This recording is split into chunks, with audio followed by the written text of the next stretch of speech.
Welcome to the Murali End. My name's Mark Machado. I'm joined by my cousin, Professor of Cryptology, Dominic Machado, and I'm also joined by Sri Lanka's #1 journalist, Estelle Vasudevan, who's been away for the last few weeks, journalism in other parts of the journalist world.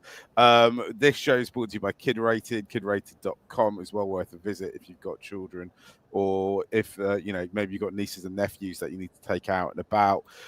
We are talking about Sri Lanka's Women's World Cup squad that got released yesterday morning. The World Cup begins in exactly, I think my maths is right. Is it 29 days time? 30th of September. 19 days time, Mark. Oh god, my maths is awful. Much sooner than that. Yeah. Of course, yeah. Well, you think my maths is bad? I mean, this let's be honest. I thought SLC had totally forgotten about the women's side because it's been months and months and months since we last had they last played a fixture.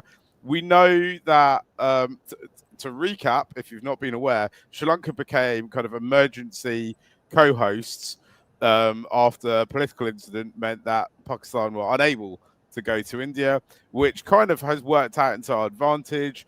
You know, we are sometimes we've got to take the wins where we get them. We are now hosting World Cup games in Sri Lanka. I'm hoping to be in Colombo for Sri Lanka versus Australia and also India versus Pakistan, which is on the weekend of the 4th and 5th of October.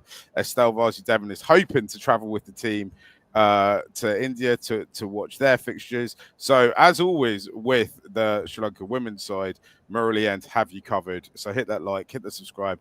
Tell us what you think. We want to know all about your thoughts on where you think the Sri Lanka women's team is. Let's get straight into it, SD. Let's have a look at the squad, and then we'll kind of talk about how this has come to be. So the squad got dropped on us yesterday. I'll just go through it. Charmari, obviously captain. Harshini Pereira, Vishmi Gunaratne, Harshita Kavisha, Nilakshi, Nishka Sanjivani, Imeshi Delani, Dumi Vihanga, Pimi Watsala, Inoki Ranavera, Segundika Kamari, Udishka Prabodhini, Malki Madara, Arshini Kulasuriya. Estelle, any big surprises in this squad for you? No, I would say if we just look at the names here, that it's pretty much what we would expect, given that Sri Lanka haven't played international cricket for a while, right? They haven't played any international since May, so it's been a while since we've seen the team out. But if you look at it, basically, you've got the batting lineup that you would expect. Possibly Mesha Dulani, Piyumi Vatsala, the kind of players that could have gone either way, but I don't know if there are that many players in that periphery, batters in particular, who could have fit into the side. Maybe Nanakkara is a bit unlucky to not feature after having, had a couple of opportunities in the last couple of series. But I guess as a medium pace bowling all rounder, Manudi kind of doesn't fit the bill here in that, they've already picked 3 quicks, which to me, that's probably the biggest surprise, because you don't often see that, do you? Yeah, Dom, what's your take on this squad? A couple things that stood out to me. Lovely to see Udishka Prabodhini back, because she had been under sort of a storm of injury and we didn't really know what her situation was going to be. And one of the things we've been talking about is the need to take wickets early, and Udishka Prabodhini provides that. Right, having a pacer who's able to get after the batters with that left arm angle is going to be huge for this squad. Obviously, a battery of spinners that hopefully will be useful on these subcontinental pitches. I'm hopeful for that. And it's good to see that they've maintained more or less stability, right? We saw good performance from the women's side last time they played in that tri-series against South Africa and India. I think I would say that they exceeded my expectations there. So here's to hoping they put in the hard work, not playing games, with the exception of Chamri, who is right now in the CPL and playing well. She was player of the match yesterday. Took 4 for 7, and so hopefully that'll get her ready to go and ready to play. And it'll be interesting to see what kind of tactics this side takes, because I think that was one question that we had. How are they going to approach the 50 over game? How are they going to bat the 50 overs? What's the mix of aggression and sort of conservatism? And how are they going to fill out the 50 overs of bowling? Because they do have so many people who can contribute with spin. So those are the things that are kind of sticking out to me right now. Yeah, Esty, me and you've been talking about we talk about both the men's and women's side for quite a long time when it comes to cricket. When we first talked, actually, pretty much the first conversation me and you ever had on air was around where the women's team have gone, because after COVID they kind of seemed to disappear for a little while. They didn't have any fixtures. They were pretty much one of the last, if not the last side to come back from a full ICC member team into action. What's interesting for me is how the conversation quite quickly has evolved, because Sri Lanka can be a competitive side in all formats.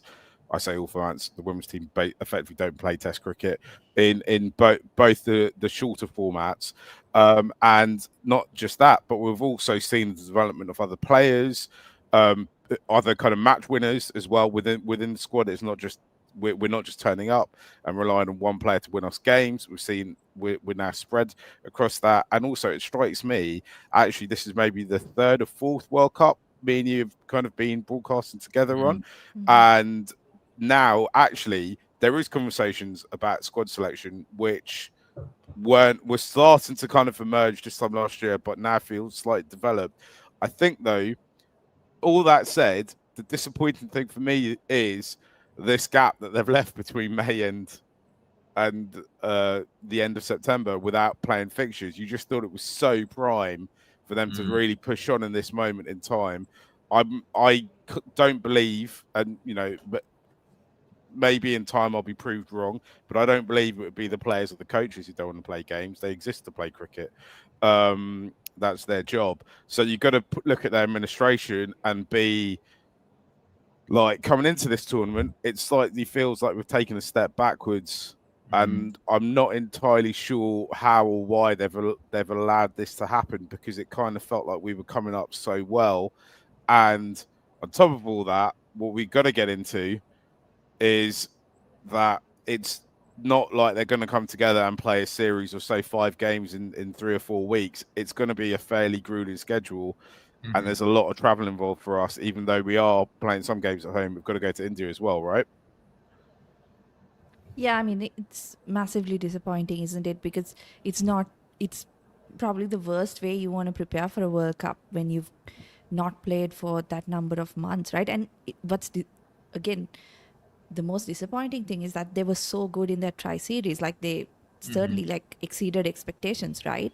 Not just in the fact that they reached the finals, but the fact that they were able to beat India and South Africa in comprehensive ways in a couple of games. So very disappointing that we haven't seen any games. I think in terms of the other teams that are participating in the competition, I think it would have been a bit difficult to organize some fixtures with any of those 7 teams, because a lot of them have had packed schedules. I think India's playing Australia in the next week or so. They did play England as well. So they basically had the perfect preparation, right? And same goes for Australia or England, because they'll be playing in India. But apart from that, I think a lot of the other teams also had fixtures lined up. Maybe it would have been an opportunity for Sri Lanka cricket to look at teams outside those 8 teams to feature, and at least get some good match practice in, because like I said, it's probably the worst type of way to get into a tournament. Like, you're coming into cricket after June, July, August, 4 months, and straight away into a World Cup where, because you're playing every other team, one upset or one win or one good game is not going to swing things in your favor. You need to be consistently good. So that's going to be tough for the team coming together after 4 months, right? Yeah, I think this is a really important point that Estelle's making. We're playing the curtain raiser against India in India. That's a big match, huge match. but we're coming in only on the back of going to be playing a couple warm-up games. And this leads to a question from Sanjit, who asks, how has marketing been for the World Cup campaign? Estelle and I were discussing this a little bit before, but Estelle, could you share what it's been like sort of on the ground for this World Cup that we are hosting in Sri Lanka? Yeah, I wouldn't say there's been much hype built around it. Certainly as like co-hosts, right? This is not just a one-off game that Sri Lanka is hosting of Pakistan. It is, properly co-hosting the tournament. Sri Lanka are playing 5 of their 7 games at home. Pakistan are playing all their games at home. There is a possibility that if Pakistan makes it to the semi-final or the final, that they could host a semi-final and a final as well, right? So it's not a small matter. It is a proper co-hosting gig that Sri Lanka have gotten. We were talking off air as well, like the Champions Trophy is supposed to be hosted in Sri Lanka if Sri Lanka do qualify. So it's an opportunity also for the board to show that, there is interest and there is growing interest in Sri Lanka for the women's game. And I think that is true. I think there is growing interest in the women's game. But there has to be that, you have to draw people in, right? Things don't grow just organically. Even if you look at the men's game, at some point there was effort put into, growing it and growing interest, right? Yes, now you don't really have to do too much, even though of course there are advertisements and all of that going on when a men's game is going on, but like you don't really have to tell people about it anymore. But at some point you would have had to do that, right? And that's, I think, a bit disappointing in that, you're investing so much in the team, you've increased their pay, you've increased the resources they've got, but if you don't put in the effort for marketing, I feel like 50-60% of that effort you're putting into growing the team goes down the drain, right? Yeah. There was some talk at some point about a Women's Asia Cup as well, wasn't there? Which I assume would have been played, kind of come to the conclusion about now, and that also got kind of knocked in the head because of the political issues. I wonder if we can give SLC some rope for that, and they thought at this point they'd be playing a Women's Asia Cup. I mean, it presumably couldn't be that difficult to organise, say, UAE women or Thailand or something like that to come over in Nepal. I can't imagine there's loads of people knocking the door down for loads of other test nations knocking the door down for fixtures against those sides at this moment in time, right? I think, and Bangladesh didn't play, and this is what Sanjit said, right, is that Bangladesh women have not played cricket, right? Yeah. And this is a missed opportunity. The other thing about the marketing is, one, just the comparison to the men's side, right? Like you see the lead up to the Asia Cup, that is being massively marketed, right? But this is a home World Cup and it's not being marketed like that. And that's really frustrating. And it also, and I asked Estelle about this, some unconfirmed news says, according to Mate, last World Cup for Chamriaka. Is it true? And, I don't think I think it's unconfirmed, but you want to send your greatest ever player, your talisman, as it were, off with, all the fanfare that she rightfully deserves. And to me, that's really kind of a sad thing, is that there should be posters of Chamri all around the city.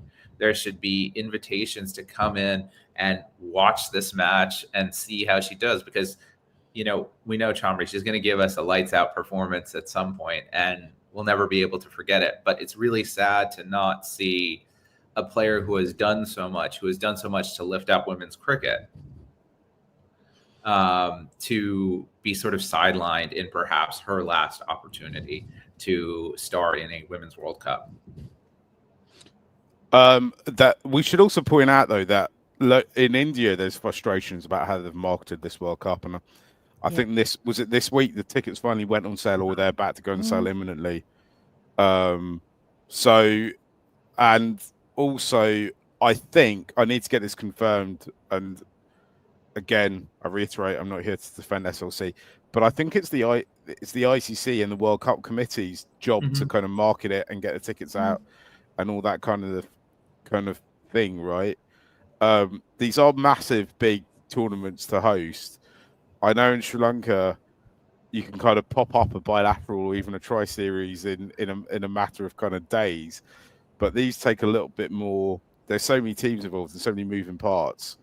They take a little bit more preparation. I kind of don't understand. It feels to me like, Sri Lanka's in a good place. Australia as a women's team's in a good place. The India women's team's never been more popular. This is a great time to capitalise. The England team's absolutely fascinating to watch because all of their partners seem to be in the commentary booth and slagging them off.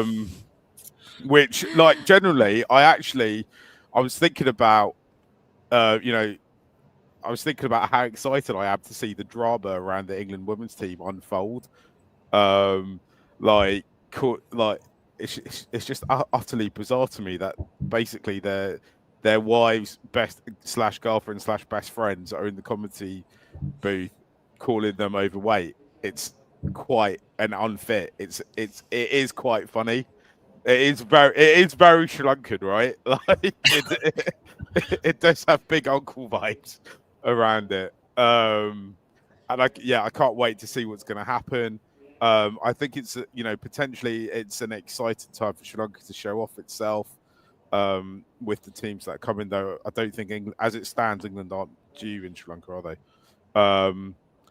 And that India-Pakistan game is going to be absolutely massive, isn't it? Whenever those two play each other in any sport, in any format, in any gender, it's going to be a big deal. And I hope there's some kind of benefits for Sri Lanka in it. Esty, there's another question that I assume is coming for you. Are you going to cover the World Cup as journalist? I'll mansplain and answer this question. Estelle is Sri Lanka's #1 journalist. Everywhere she goes, she's doing journalism. So yes, that's right, isn't it, Esty? Yeah. Well, no, but yeah, well, as long as the ICC approve my accreditation, I'll be covering the games. Yeah. There was some domestic women's cricket being played recently, right? They were playing each other in preparation. That was the kind of ultimately it's turned out to be the preparation to get us to this far. Were you following that in any way, Estelle? I say that because it's quite difficult sometimes to follow. It's still difficult to follow women's domestic cricket in Sri Lanka, right? Yeah, it is difficult to follow, and I really haven't had the opportunity to really go through the numbers and stuff. But they have been playing some domestic cricket. But as we know, like with the men or the women, there's a massive step up between domestic and international cricket in Sri Lanka, right? So I don't know how much of a help that would be, except for, maybe confidence of batters who are able to get some runs. So I was going to ask a question about the pitches. So it seems like all the games in Sri Lanka are going to be played at the Premadasa. And thinking about what the Premadasa has been like as a pitch over the past few years, where it has, to put it kindly, been friendly to spin, do you think this is a good or a bad thing for the Sri Lankan women's side? Of course, we are packed with spinners, but that also means we have to be prepared to play teams that have very good spinners as well. Yeah, it's an interesting one, Dom, because what I was thinking as well is that although we've seen spin-friendly conditions for the men, the tri-series we saw was really good for batting, right? You saw, I don't know, I can't remember exactly, but I think probably 80% of the games produced 270 plus scores, right? Yeah. Which is not something that you see often with the women's side, particularly in Sri Lanka. I think although the team is stacked with spinners, they don't really play spin very well. Like not all of them play spin very well. So it would be preferable if it was batting friendly conditions, because if we look at the side, at least, I mean, we don't know what kind of form they're going to come off with, right? But if you look at the tri-series, you had players like Harshita, Vishmi, Hasini, Nilakshi, Kavisha all getting runs. So I think in that sense, you have to back the fact that your batters are going to get you runs and not depend too much on the spinners and that aspect, because our batters do struggle against spin bowling. So you don't want to give other teams a kind of undue advantage. The one thing I would say is though you're playing India and Bangladesh in India, Yeah. so those are two teams that really have good spin bowling attacks. Not to say that other teams don't, but that's one thing to consider. But I think if we can look at the recent past, it would be probably more batting friendly conditions. And of course, for a World Cup, right? They're not going to want low scoring, 180 plays 180 kind of matches. They're going to want some boundaries. They're going to want batters to score runs. And this got me thinking. I think what was refreshing about the India South Africa Tri Series is that our batters played with aggression. They played with intent. You saw Hassani Pereira, Nilakshi De Silva, and Anushka Sanjeevani all kind of press the accelerator in a way that we knew they could, right? Like we were aware, oh yeah, they can hit, but they actually did. And that was really exciting to see. Do you think that come World Cup time, they're going to be ready to play that way? Because I think that's a tricky thing is we see Sri Lankan teams often play a certain way outside of the big events. And then when it comes to the big events, tighten up, right? Last year's World Cup being a prime example. So do you think, how do you feel about them translating that intent they showed in that series into an actual World Cup run? Yeah, that would be ideal, isn't it? Because you want to see them playing with that kind of intent because it gives you the best chance of winning games. The other thing is, I think it's also it's an interesting thought to explore in that the last World Cup, the T20 World Cup that Sri Lanka played last year, they came in with so much confidence and so much build up because they'd won the Asia Cup, they'd had so much success in bilateral series. And then it was almost like, that pressure was overwhelming, right? And they just couldn't do anything at that World Cup. They squandered a lot of opportunities where they could have, pushed teams. And then against like really good teams, they just fell flat, right? They weren't competing. So I wonder if sometimes just, like I did say that it's not ideal to come into a World Cup with no matches for 4 months. But, a positive way to look at it would be that they come in with no baggage, like they aren't really thinking too much about what their recent results have been and the form has been. So I would expect that or hope that their minds are a bit, freer and more relaxed, and that would enable them to play in that free fashion, as you mentioned. Yeah. So They played a lot of cricket. Sorry, go ahead, Mark. I was just going to say, if you're new to Murali End, firstly hit the subscribe button, follow Cricket Smash for all your Sri Lankan cricket needs. But what you've just heard from Estelle there is a great example of us having to reverse engineer into SLC's logic. So it's kind of sometimes it can feel like doing a kind of verbal exam where it's like yeah, or when you I don't want to get too political, but when you see politicians go out with talking points and you have to they have to kind of on the spot, you see them trying to reverse engineer to why the a situation has unfolded. What you just did there, Estelle, was absolutely amazing. The logic the logic being that last year we had loads of cricket going into the World Cup and it didn't work out for us, and this year none, zero. That's it. They were exhausted. So that's the logic, is that I don't disagree that I think they maybe burnt the candle a little early. That emotional factor of winning the Asia Cup, going to places and winning matches they hadn't won before. It felt like they'd almost gotten to the mountain before they got to the mountain.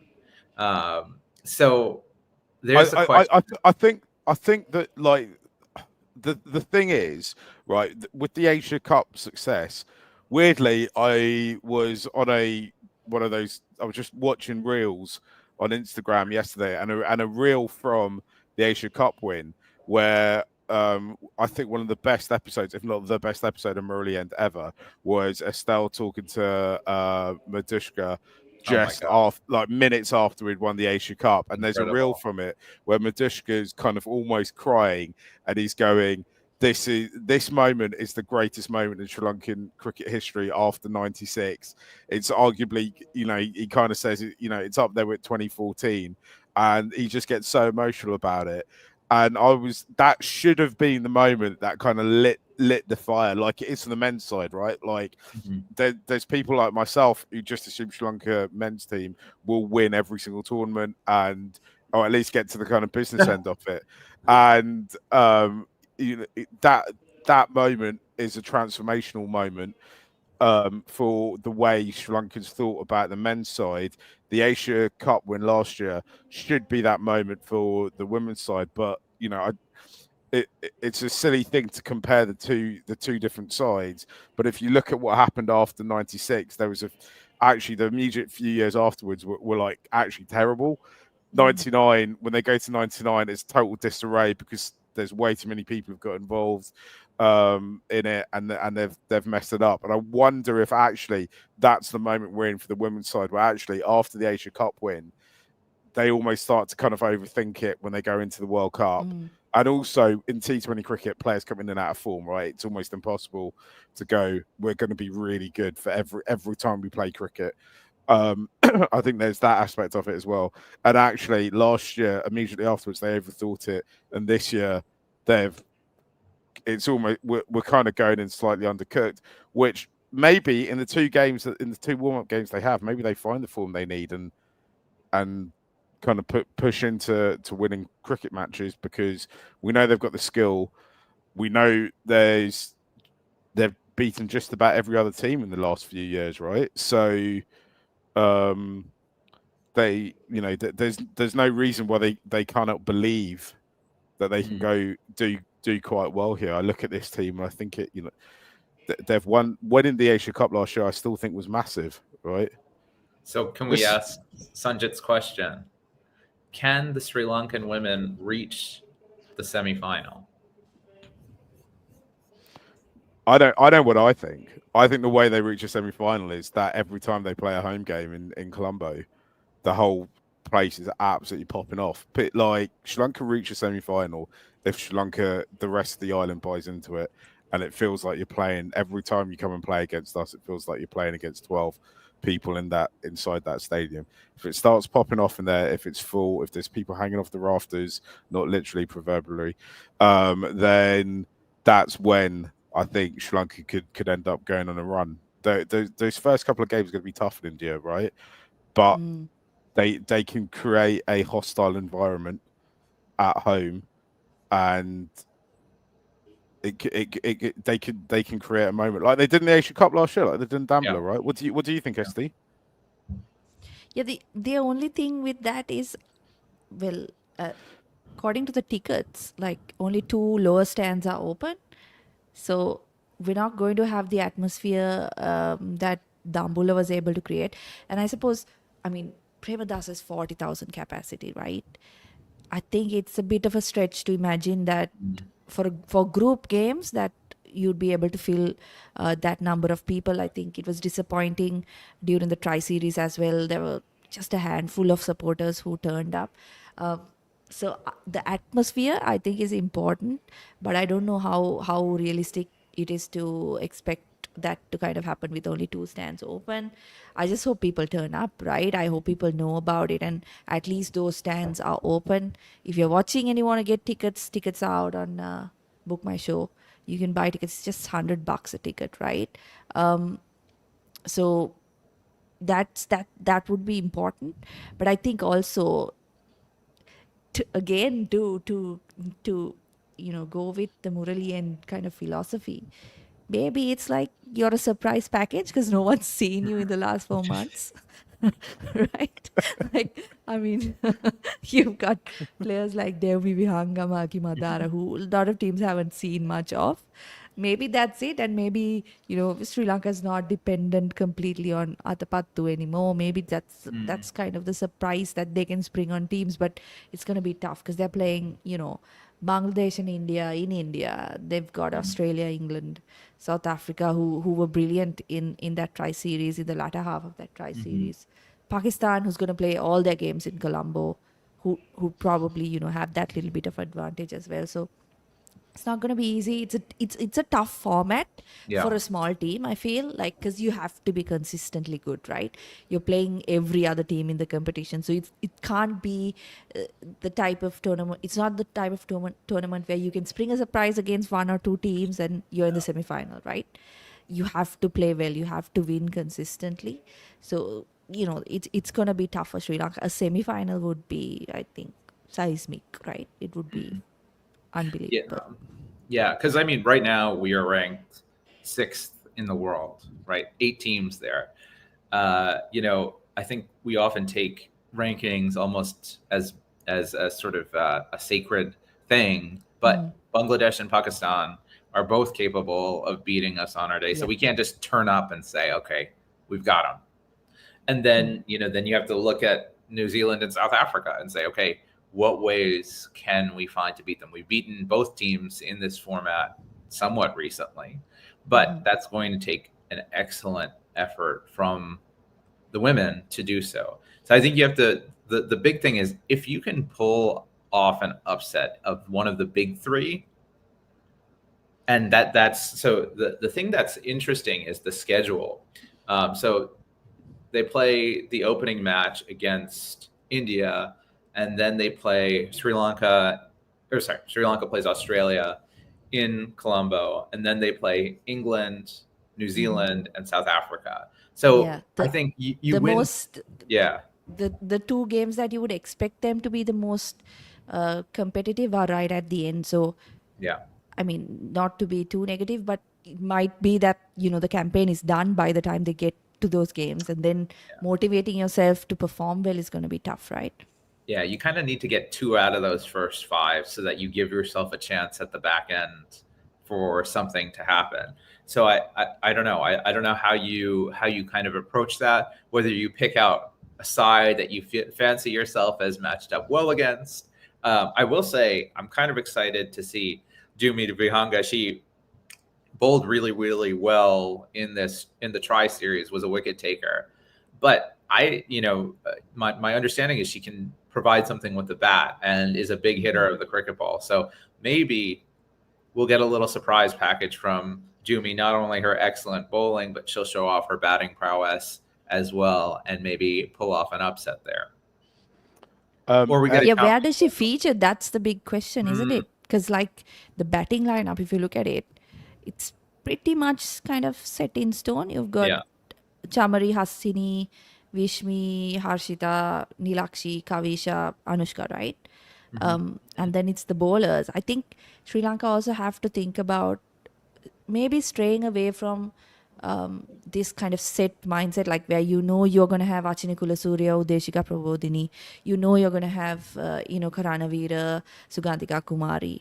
It's you've got to give players opportunities when they're in form, and I thought Malki Madara was one of the big finds in that Tri Series, the way she bowled, particularly at the death, and that's an area that Sri Lanka has struggled in the past. The way she was able to vary her pace and get some movement off the track as well was very impressive. So those kinds of players, they shouldn't be just passengers in this squad.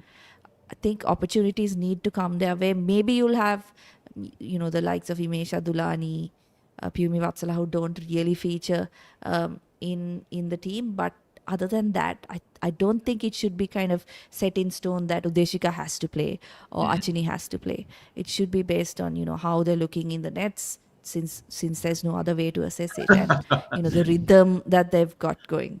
Yeah. I think that's right. I think Malki Madara and Jimmy Vihanga, as you said, they're unknowns to the rest of to most of the cricketing world.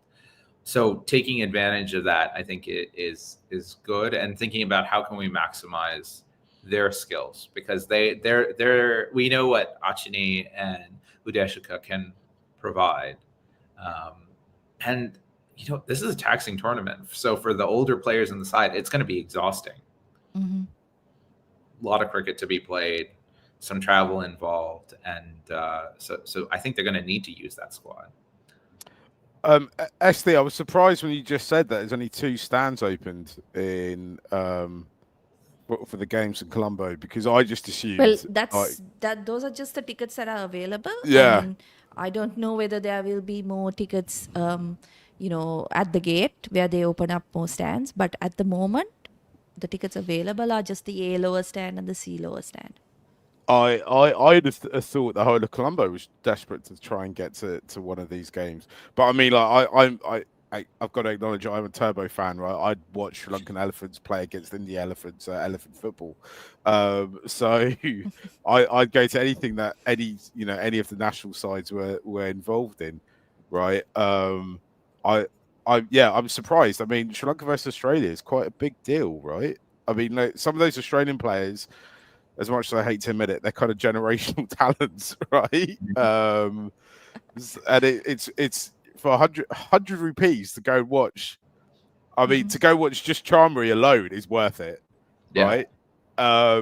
But then you throw in, we've got 4 or 5 other players. I think definitely, what I consider like bombs and seats players were well worth going to spend money to watch, and then Australia turn up with a whole host of them as well. You want to there's players there. There's potentially performance for 1 or 2 of them in that game. Whoever wins that game, 1 or 2 players will have to put performance in that you will probably want to tell your grandkids about at some point later down the line. It's definitely worth. If you're free on that Saturday, it's definitely worth going to. You might even bump into me there as well. So, yeah, it's I can't believe more people wouldn't want to go for it. I think we need to kind of round this up, right? And obviously, we're going to chat about this a bit more in Murali End before we get to the tournament. But I wonder considering that the preparations haven't turned out the way we wanted them to turn out, I wonder what we consider being a good tournament for Sri Lanka, right? Because I felt this time last year when we were getting ready to go to the World Cup in the UAE, we thought a good tournament would be a get into the semi-finals. That totally fell away. What and with the consideration that we haven't played much cricket going into this, what is a good tournament? Who do we definitely have to need definitive wins against? Is 3 wins good? Is 4 wins good? I think if we end up winning more than 4 games, we'll probably be in the semi-final, right? So, what is the minimum number of wins we're looking for here? Do you think? Yeah, I think 4 is the number, right? Because certainly you have to back yourself to beat Pakistan and Bangladesh. I know Pakistan, beat Sri Lanka in the last T20 World Cup, and they've never been kind of a given for Sri Lanka. Neither has Bangladesh, right? The wins against them haven't come easy, but Sri Lanka have to back themselves. They've been successful against bigger teams in the recent past. They have that those 2 games have to be ones that they pull through. Apart from that, I know India is in fabulous form, and Sri Lanka have never beaten Australia, but they chased 275 against India a couple of months ago, right? So they can beat them. It is possible. And all these teams, all the top teams even, they're not going to have perfect games every game, right? They could have a bad game. And that's when you need to really capitalize. Because obviously, I think if you compare an Australia and a Sri Lanka, woman to woman, it's not like there's the quality is like vastly different, right? Australia have got some fabulous players, like you said, generational talents. Some of the greatest players. I could go on about the Australian team, but but I mean, they could have a bad game, right? And Yeah. and that's part of a big tournament like this where you've got to play a lot of games. So Sri Lanka would want to believe that they can upset or beat 2 of those other 5 teams in the competition, whether Yeah. it is New Zealand, South Africa, or even England. Like Mark was talking about how chaotic it's kind of been in the England camp. I don't think it's a given anymore that they're in that top 3. They've got good players, they've got the resources, but they're not an unbeatable side. If you look at team like Australia or India, it's very difficult to see how you can beat those 2 teams because they've been in such good form. And Australia, obviously, for a long period of time, but India certainly in the last couple of years Yeah. has been fantastic. but England, they've been up and down, right? They didn't have a good T20 World Cup, lots of chaos in leadership and administration, all of that. So they have to believe that four wins would be a really good tournament. Imagine Alex Hartley's tweets when she sees the England team at a big Sri Lankan breakfast buffet. Like that is Or gonna be all you can eat omelets, all you can eat oh my gosh. pancakes, Egg waffles, hoppers. hoppers. Egg hoppers. Yeah, I mean, look, that's your complete breakfast. You've got your protein, you've got your fats, you've got your carbohydrates. Just throw in a little bit of black pork curry. You'll be good for the day. exactly. I was going to bring this up because Mate just tweeted his 11: Chamri, Vishmi, Harshita, Hasani, Kavisha, Nilakshi, Anushka, Inoka Ranawira, Udeshi, Inoshi, and Sugandhika. Two things here. So one, Inoshi's not in the side, correct? She's a reserve. So I think maybe that spot goes to Dumi Vihanga, and I'd hope that she bat up higher. And I think one thing that worked for them in that last tournament is that they opened with Hassani. And I think we were a little bit surprised to see that, but it actually worked out to be a really good ploy. I don't think they should change that. What do you think, Estelle? Yeah, I mean, she's shown the most. I mean, we've, I think, rightly been critical of her selection, right? Because Yeah. she's had a lot of opportunities, not done much, but in that last tournament, she was good, and her success came at the top of the order. So I wouldn't want, to mess with that too much, and particularly because, see, Hasini Pereira is someone I feel is somebody who gets going with boundaries. She's not a good rotator of strike. So coming in the middle order might be a bit problematic for her because finding the gaps is going to be hard. And the flip side is, it seemed like Vishmi preferred coming in after that power play where the field was a little bit spread out and she was able to move, work the single. So maybe that works out where you switch the two of them. Harshita has been, consistently good wherever she's batted, right? So whether it's that 3 or 4, I don't think really matters. Same goes for someone like Kavisha, but I wouldn't change Hasini's position just because it seems like between the two, Vishmi and Hasini, if you want both of them to succeed, it seems like Vishmi should be not opening and Hasini should be the one partnering Chamari at the top of the order. Yeah, that was the follow-up question I was going to ask you, because they moved. Chamari batted. She opened. She batted at 3 and she batted at 4, and they did sort of different combinations. So your combo would be Chamari and Harshita at the top. I think don't know why you wouldn't open with Chamari, right? Yeah, because she's the one.